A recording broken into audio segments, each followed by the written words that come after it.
Assalamualaikum. Saksikanlah video Abi, tapi jangan lupa klik subscribe dan lonceng.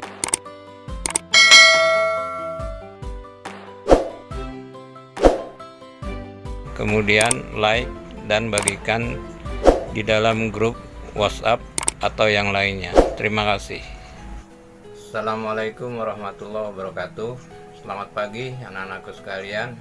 Alhamdulillah, hari ini Abi akan mencoba menjelaskan materi tentang bilangan pangkat.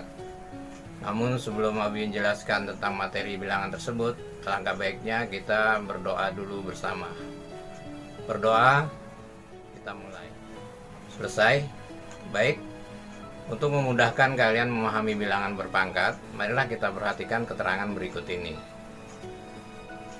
Setelah kalian perhatikan keterangan tadi, maka kita dapat simpulkan bahwa bilangan pangkat itu adalah bilangan yang terdiri dari bilangan dasar dan bilangan pangkat atau eksponen. Dan bisa kita katakan, jika A adalah anggota bilangan real dan N adalah anggota bilangan asli, maka A pangkat N artinya A kali A kali A kali A sebanyak N faktor. Kita bisa ambil contoh, misalkan 2 pangkat 5. 2 pangkat 5 itu mempunyai arti 2 kali 2 kali 2 kali 2 kali 2. Sebab 2 merupakan bilangan dasar atau bilangan pokok dan 5 adalah bilangan pangkatnya. Kemudian contoh yang kedua, misalkan negatif 1/3 pangkat 4. Itu bisa kita artikan negatif 1/3 dikali negatif 1/3 dikali negatif 1/3 dikali negatif 1/3. Ada beberapa sifat yang terdapat di dalam bilangan pangkat. Antara lain, yang pertama adalah sifat perkalian pangkat. Abi ambil contoh misalkan 2 pangkat 3 dikali 2 pangkat 2. Itu hasilnya menjadi 2 kali 2 kali 2 kali 2 kali 2. Atau bisa juga ditulis dengan 2 pangkat 5. Kenapa demikian? Kita lihat 2 pangkat 3 itu artinya adalah 2 kali 2 kali 2. Kemudian 2 pangkat 2 itu artinya 2 kali 2. Sehingga 2 pangkat 3 dikali 2 pangkat 2 itu akan menjadi 2 kali 2 kali 2 kali 2 kali 2. Karena 2-nya di situ ada 5 kali, maka bisa ditulis 2 pangkat 5. Nah, berdasarkan contoh di atas tadi, dapat disimpulkan jika A pangkat N dikali dengan A pangkat M, maka hasilnya dapat ditulis dengan A pangkat M ditambah N. Kemudian sifat yang kedua, yaitu sifat pembagian.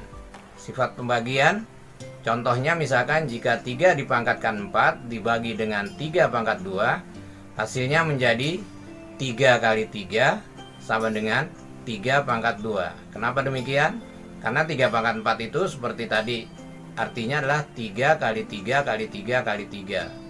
Kemudian 3 pangkat 2 itu artinya 3 kali 3. Sehingga 3 pangkat 4 jika dibagi dengan 3 pangkat 2 menjadi 3 kali 3 kali 3 kali 3 dibagi 3 kali 3. Kemudian kita coret dua bilangan dasar yang pembilang dan yang penyebut, sehingga hasilnya adalah 3 pangkat 2. Berdasarkan contoh di atas tadi, kita bisa simpulkan bahwa jika A pangkat N dibagi dengan A pangkat M, maka hasilnya dapat ditulis menjadi A pangkat N dikurang M. Kemudian sifat yang ketiga, itu adalah sifat pangkat dengan pangkat. Kita ambil contoh, misalkan 2 pangkat 3 dipangkatkan 2, hasilnya menjadi 2 kali 2 kali 2 kali 2 kali 2 kali 2. Atau bisa ditulis dengan 2 pangkat 6. Kenapa demikian? Karena 2 pangkat 3 artinya 2 kali 2 kali 2, dan jika dipangkatkan 2 itu artinya 2 pangkat 3 dikalikan lagi dengan 2 pangkat 3, sehingga hasilnya menjadi 2 pangkat 6 sesuai dengan sifat perkalian tadi yang sudah dicontohkan.